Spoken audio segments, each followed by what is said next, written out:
QGIS brugergrænseflade. Det er menulinjen. Det er værktøjslinjer. Du kan tage fat i værktøjslinjerne og række dem med dig, og på den måde kan du selv designe din brugergrænseflade. Du kan se nogle andre værktøjslinjer end dem, der er synlige her. For eksempel, hvis du tilføjer nogle plugins eller fjerner nogle plugins, vil det brugerfladen ændre sig. Læg mærke til den her, og læg mærke til, at jeg har tilføjet den her.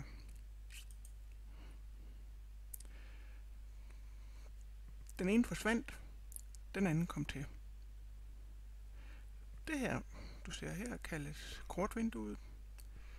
Det vi har hernede er statuslinjen, og herover ser du lagkontrol. Alt efter hvad man foretager sig i QGIS, kan brugergrænsefladen ændres hen ad vejen. God fornøjelse.